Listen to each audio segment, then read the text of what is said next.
performance compacts for as long as there have been compacts, long before the term hot hatch was ever even thought of, as pointed out by the 1960 Playmates song, Beep Beep, in which a little Nash Rambler antagonizes a Cadillac driver, who won't let the supposedly lesser car pass, only to find out the little car had plenty more left in it. In reality, this is more than a bit of an exaggeration, as the Nash Rambler was neither quick nor fast, certainly not when compared to a Cadillac, but it was considered a good performing car for its segment at the time being the early to mid-50s, and the Nash Rambler being an American car that was 185 inches long on a 100-inch wheelbase, weighing 2,500 pounds.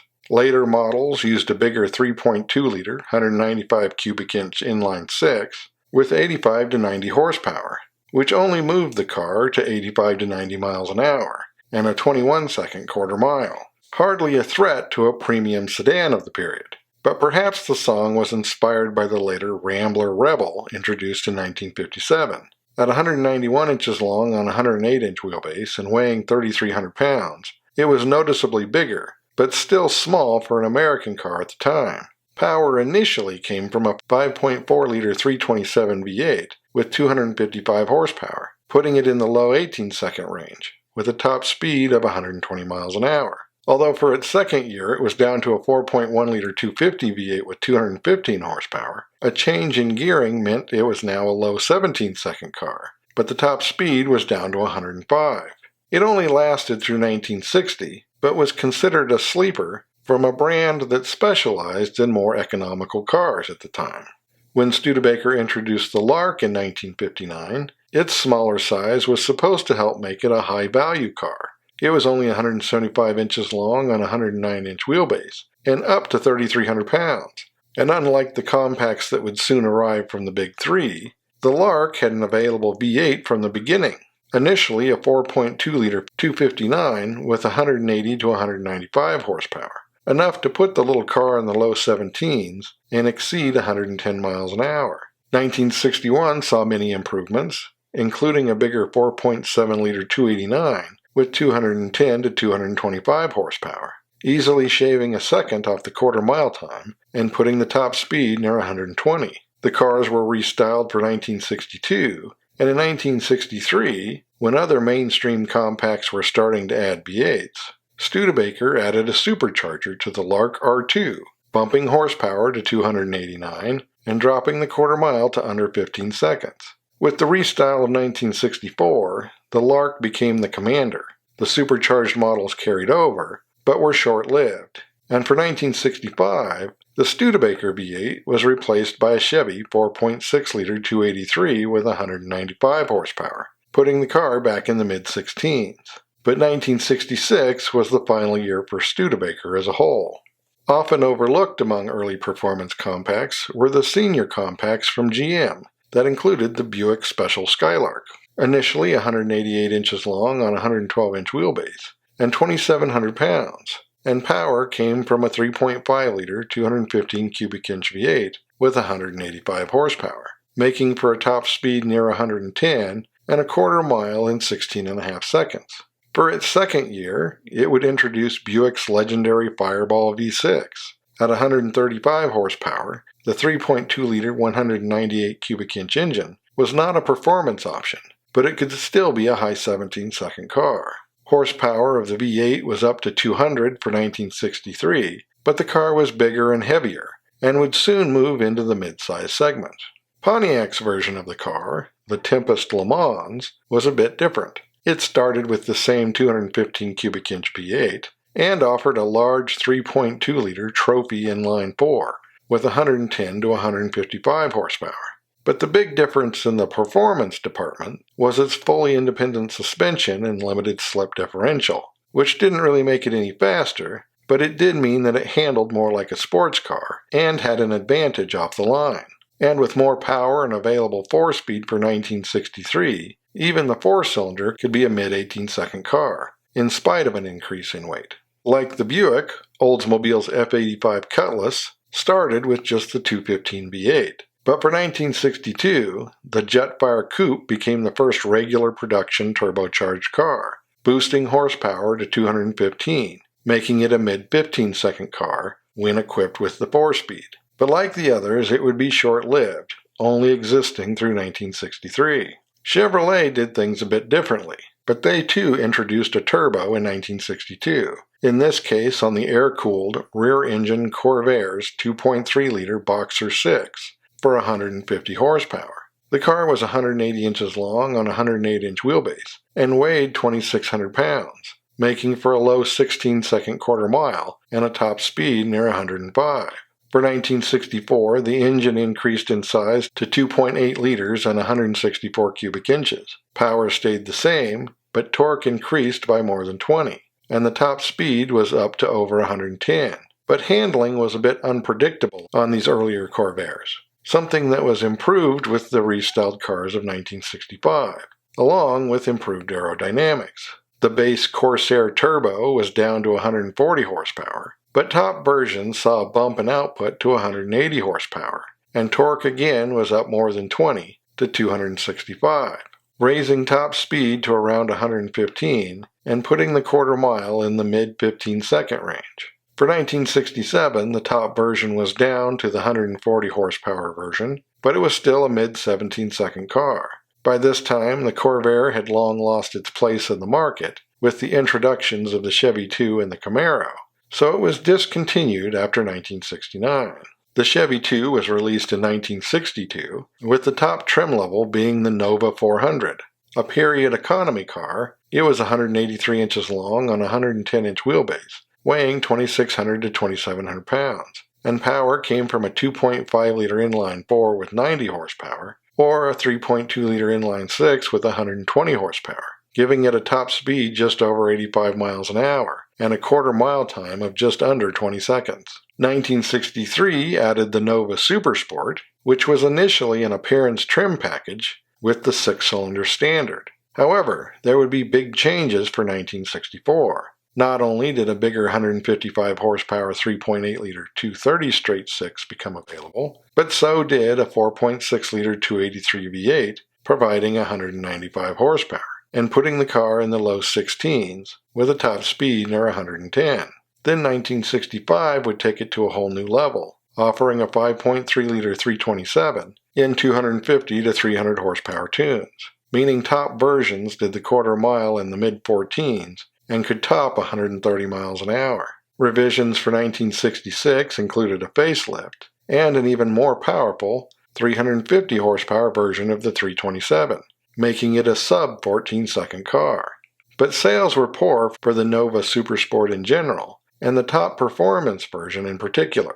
So for 1967, the 327 was reduced to a 275 horsepower variant, which was still quicker than 15 seconds in the quarter mile. There was a new, bigger Chevy 2 for 1968, 189 inches long on a 111-inch wheelbase, and 3,300 to 3,400 pounds. The 6s were gone from the Supersport, and the focus was the new 5.7-liter 350 with 295 horsepower, still a high 14-second car, reaching nearly 120 miles an hour. But if you wanted more, there was a 6.5-liter 396 with 350 to 375 horsepower, getting close to 130 miles an hour and hitting 14 seconds flat. For 1969, the Chevy 2 became the Nova, and the 350 was available in non-Supersport models with 250 to 255 horsepower, while the Supersport 350 was up to 300 horsepower, and the Supersport 396 carried on.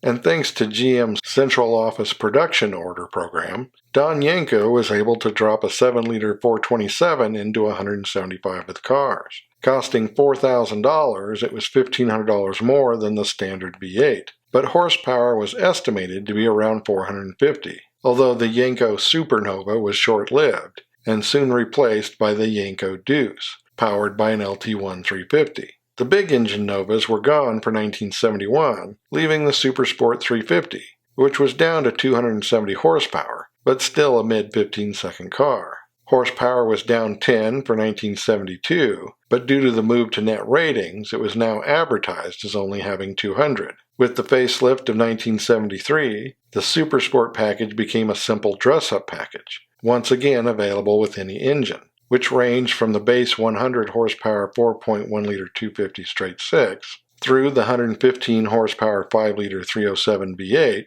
to the 5.7 liter 350, now offered in 145 to 175 horsepower tunes. But as it was still relatively light, it could still be a high 16-second car. The 307 and the 2-speed Powerglide automatic were dropped for 1974, and the 350 was offered in 3 tunes: base 145 horsepower, optional 160 horsepower, and top 185 horsepower, which put it back in the mid-16s.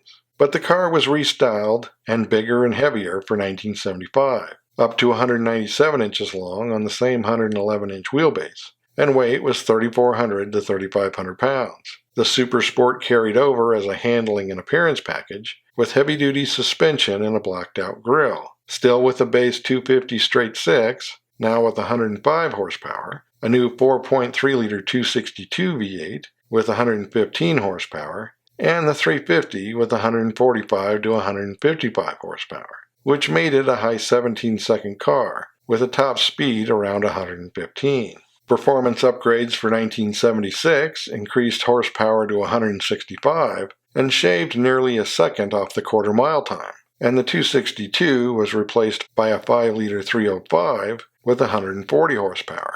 It was the last year of the Super Sport Nova, but horsepower was still up 5 for the top 350 in 1977, only to drop back to 160 for 1978, and then rise to 165 for 1979, the final year of the rear-wheel drive V8 Nova. The other GM divisions would get Nova clones in the early 70s, starting with the Pontiac Ventura in 1971, the sporty package being called the Sprint, and initially using a 5-liter 307 with 200 horsepower, managing a quarter mile in under 17 seconds and nearly reaching 120 miles an hour with the 4-speed. 1972 added the Super Duty handling and appearance package and the Pontiac 5.7-liter 354, advertised as a 350. The 307 was down 9 horsepower, while ratings moved to net, putting it at 130, and the new 350 at 160, which was only available with the automatic, but it was still a second quicker than the automatic 307. For 1974 only, it gained a GTO package, considered a handling and appearance package. It added a shaker hood scoop to the Super Duty and the newly available 200 horsepower version of the 354, putting it in the low 16s. Like the Nova, it was restyled for 1975. V8s were now the 4.3-liter 260 Oldsmobile with 110 horsepower, or the Buick 350 with 145 to 165 horsepower, which was still automatic only, making it a high 17-second car. For 1976, a 5-speed was available, but only with the 260, but it was still just a mid-19-second car. And the sporty package became the SJ, which attempted a more European flavor. The engine line completely changed for 1977, adding a 2.5-liter 4-cylinder Iron Duke. The 6 became a 3.8-liter Buick V6, and the V8s were a Chevy 305 or 350, except in California where an Oldsmobile 350 was used. Output was up to 170 for top versions, putting it in the mid-17s. And mid-year, the SJ was replaced by the Phoenix with unique front styling, but like the Nova, was replaced by a front-wheel drive X-Body car in 1980, when all versions were called the Phoenix. Oldsmobile got its Nova clone in 1973 as the Omega, that included a Dr. Oldsmobile appearance package, of which none of the original 53 seemed to still exist, even in pictures. Top models used an Oldsmobile 5.7-liter 350, initially with 180 net horsepower, a sub-17-second car capable of more than 110 miles an hour. 1974 added luxury Brougham and sporty S packages, but was really unchanged until the bigger restyle of 1975, when the 110 horsepower 4.3-liter 260 became the base V8, and the Olds 350 was down to 165 horsepower, putting it in the low 18s. Power was down again for 1976 to 155, and for 1977, the base engine became Buick's 105 horsepower 3.8-liter V6.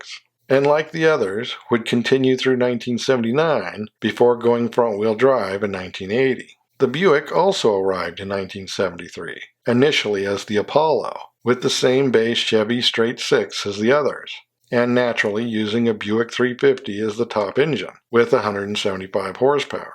It was a low 17-second car with a top speed around 120. A lesser two-barrel 150 horsepower version was added for 1974, and a GSX appearance package, available with any engine. With the restyle of 1975, the two-door versions took on the Skylark name and gained a Sport Rally, or SR package. Base engine became a 110 horsepower version of the Buick V6, with an available Olds 4.3-liter 260 V8, also with 110 horsepower, but torque was higher by nearly 35, and the 350 carried over in 145 to 175 horsepower tunes. Changes for 1977 saw the 350 become the 140 horsepower Oldsmobile version, and an 135 horsepower 4.9-liter Pontiac 301 replaced the 260, which was in turn replaced in 1978 by an 130 horsepower 5-liter Chevy 305,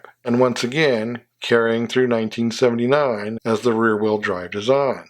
Plymouth introduced its compact Valiant in 1960, smaller and better handling than most of its competitors. It was 184 inches long on a 107-inch wheelbase, and weighed 2,600 to 2,800 pounds, the only engine being a 2.8-liter 170 cubic inch slant 6. Most had 101 horsepower, but with the Hyper Pack, horsepower increased to 148. It was, however, still only a high 18-second car, with a top speed under 105.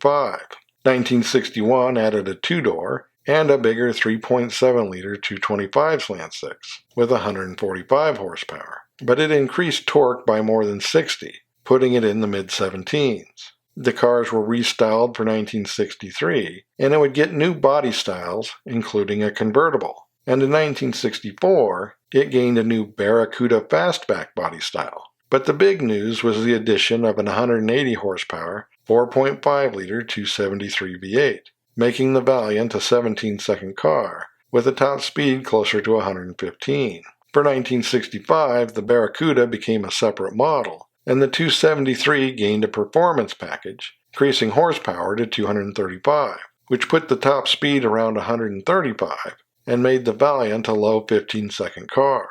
With the restyle of 1967, the Valiant and Barracuda got bigger, still essentially the same car, but no longer sharing styling. The Valiant was reduced to 2- and 4-door sedan body styles, and did not get most of the performance options. Now 188 inches long on a 108-inch wheelbase, and up to 2,800 to 3,000 pounds. The 235 horsepower 273 remained, although it would be replaced by a 230 horsepower 5.2-liter 318 the next year, and it was still a mid-15-second car.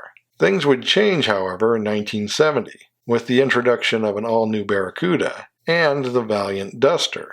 The Duster was a sport coupe version of the Valiant, in line with the outgoing 1969 Barracuda. In general, it was like other Valiants, but it added an available performance package called simply the 340 Duster, that not only included the 275 horsepower 5.6-liter 340 V8, but also much of the trim, features, and interior of the previous Barracuda. Top speed was over 125, and the quarter mile took just over 15 seconds. 1971 saw several minor upgrades, as well as new packages, including the Gold Duster, a gold-trimmed luxury package, and the Twister, essentially a 318 Duster with all the features of a 340 Duster.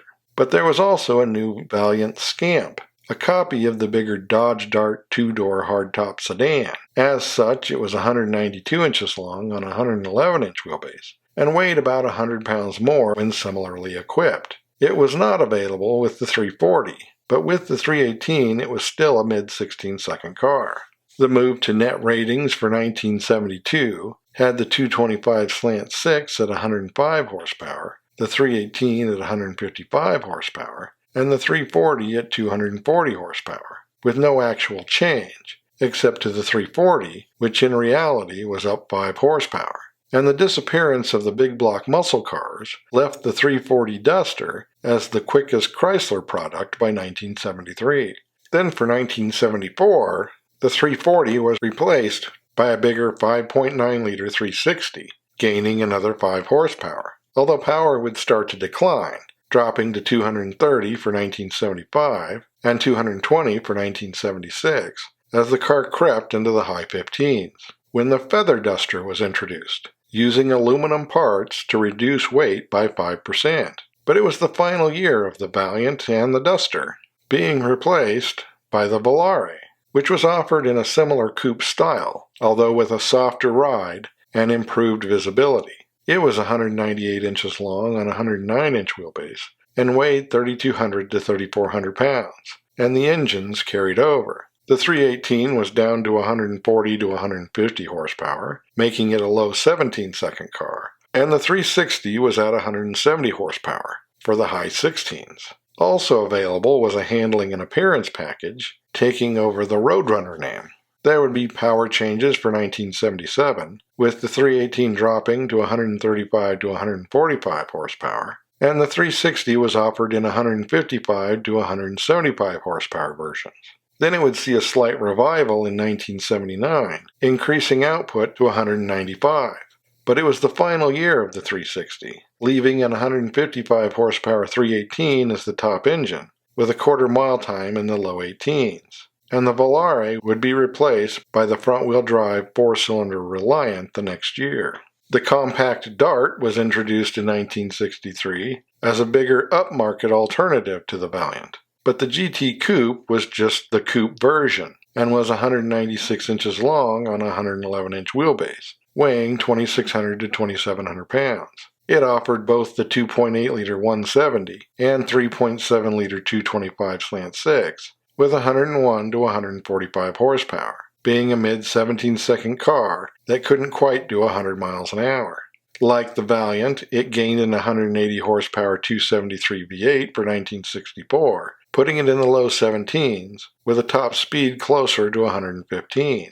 And the 235 horsepower 1965 version put it in the mid-15s and moved it to 125 miles an hour. It was restyled for 1967 and gained a GTS Sport package that included a 280 horsepower version of the 6.3-liter 383 for under 15 seconds. It would see several changes for 1968, including the 383 increasing to 300 horsepower, a mid-14-second car. But the GTS also became available with a 275 horsepower 5.6-liter 340, a 15-second car when properly equipped. There was also an SSA drag package, referred to as the A-Bomb. It was sold without paint, carpet, or other features, but included slicks, a roll cage, and either a 375 horsepower 7.2-liter 440 cubic inch wedge, rated as a mid-13-second car, or a 425 horsepower 7-liter 426 Hemi, rated at under 13 seconds, although they would both prove to be much quicker on the track. While the lesser Dart, including the GT, would replace the 273 with a 230 horsepower 318 for a comparatively slow, high 15-second time. For 1969, the 383 returned as the top engine, but was up to 330 horsepower, putting the quarter mile just over 14 seconds. But the GT, GTS, and 383 all went away with the facelift of 1970.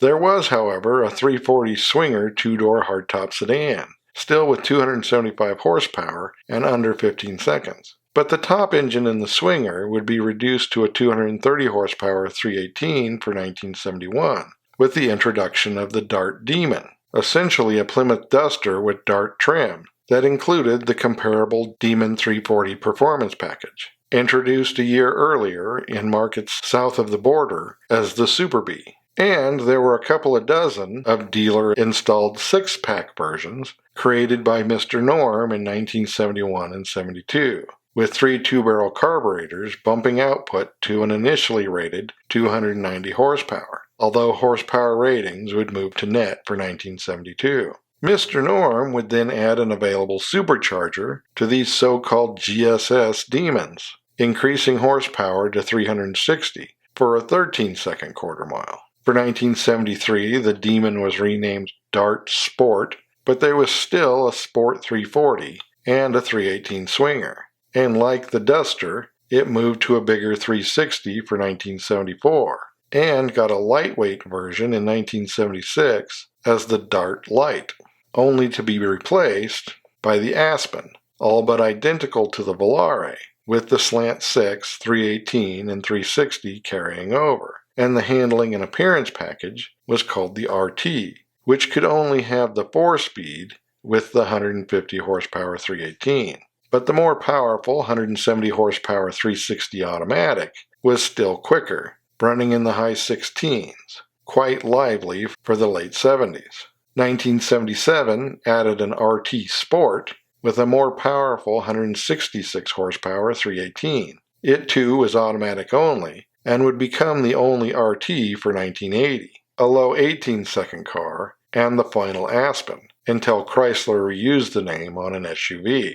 The Ford Falcon was also introduced in 1960 at 181 inches long on a 110-inch wheelbase and 2,400 pounds, initially powered by a 2.4-liter, 144 cubic inch straight six with 90 horsepower. For 1961, it gained a Futura hardtop coupe and an optional 2.8-liter 170 with 101 horsepower, giving it a 19-second quarter mile and a 90-mile-an-hour top speed. But 1963 introduced the Sporty Sprint package, which included a 4.3-liter 260 V8 with 164 horsepower, raising top speed to nearly 100 and putting the car in the low 17s. The car was restyled for 1964, getting an inch longer, and the V8 model was up to 2,900 pounds, which for 1965 grew to a 4.7-liter 289 with 200 horsepower, making it a low 16-second car, capable of more than 115 miles an hour. But the Falcon Sprint was overshadowed by the slightly more expensive and sportier Mustang. With the redesign of 1966, it gained another 2 inches and another 100 pounds, and the Sprint was gone, but the 289 carried on, to be replaced by a 4.9-liter 302 for 1968, raising horsepower to 230, putting the car in the mid-15s and near 120 miles an hour. In the U.S., the Falcon was replaced in 1970 by the Maverick, which was mechanically similar, but included a smaller sport coupe fastback body, only 179 inches long on a 103-inch wheelbase, and 2,500 to 2,900 pounds. Initially offered with a line of 2.8-liter 170, 3.3-liter 200, or 4.1-liter 250 straight sixes, with 105 to 155 horsepower, gaining a grabber appearance package for mid-year, at best a low 18-second car. But the 302 returned for 1971, rated at 210 horsepower. It made the short car nose-heavy, but the quarter mile was just over 16 seconds. For 1972, the grabber gained hood scoops and a decrease in output, which combined to a move to net ratings put it at 143 horsepower, making it a low 17-second car, with a top speed just over 110. And other than minor fluctuations in horsepower, the car would change little, seeing minor styling updates for 1974 and 75, partly due to heavier bumper regulations, and in 1976, the grabber package was replaced by the Stallion package, but performance remained unchanged. And for 1978, it would be replaced by the Fox Body Fairmont, bringing back the Futura name. It seemed a leap ahead at the time of its introduction, and was 196 inches long on a 106-inch wheelbase, and 3,000 pounds. The 302 carried over mostly unchanged, but initially only offered with an automatic, which made it a high 17-second car. But the 4-speed for 1979 put it around an even 17 seconds. In spite of having a standard 2.3-liter inline 4, it seemed to be left behind when its competition downsized and went front-wheel drive. It did, however, offer a turbocharged version of that engine, starting in 1980, producing 120 horsepower, a mid-18-second car. And the V8 was replaced by a 4.2-liter 255, also with 120 horsepower. and although torque was higher at 50, it was a second slower than the turbo. Soon both the V8 and the turbo would be gone, and the Fairmont was replaced by a front-wheel drive Tempo in 1984. Mercury's Comet was a somewhat upmarket version of the Falcon. In 1960, it was 195 inches long on a 114-inch wheelbase and 2,500 pounds. But it shared its power plants with the Falcon, including getting a sporty S22 model for 1963 with the 164 horsepower 260 V8, which was a mid-17-second car with a top speed near 105. And with the restyle of 1964, it gained a sportier Cyclone package and the 4.7-liter 289 in 210 horsepower tune, which made it a low 16-second car with a top speed over 110. But there were also 50 7-liter 427 Cyclones made to compete in AFX class drag racing, essentially Mercury's version of the Fairlane Thunderbolt. Power was up in 1965 with the 289 Cyclone to 225 to 271 horsepower, putting the Comet into the low to mid-15s. But the Comet was slipping into the mid-size segment, effectively becoming a twin to the Ford Fairlane for 1966, and it would soon evolve into the Montego, starting in 1968, although the sporty Cyclone would carry on. But the Comet name would return to the compact segment in 1971 as the Mercury version of the Maverick. In coupe form, it was 183 inches long on a 103-inch wheelbase and 2,800 pounds with the V8. The 4.9-liter 302 was rated at 210 gross horsepower and was only available with an automatic, but could do the quarter mile in 16 seconds and reach close to 120 miles an hour.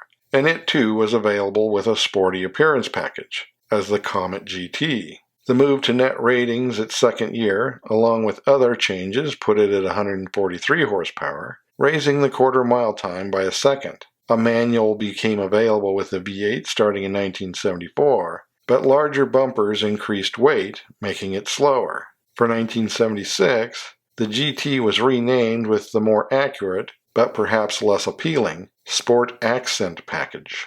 And like the Ford, it would move to a better handling Fox body design for 1978, reviving the Zephyr name. The coupe version was called the Z7, and engines included the 2.3-liter inline-4, 3.3-liter 200 cubic inch straight 6, and the 5-liter 302. Horsepower ranged from 88 to 139, and with no manual offered with the V8, it was a high 17-second car, with a top speed over 110. But like the Ford, a 4-speed for 1979 brought it down to 17 seconds, for only 1 year, as the V8 option for 1981 became an 120 horsepower 4.2-liter 255, again only offered with an automatic.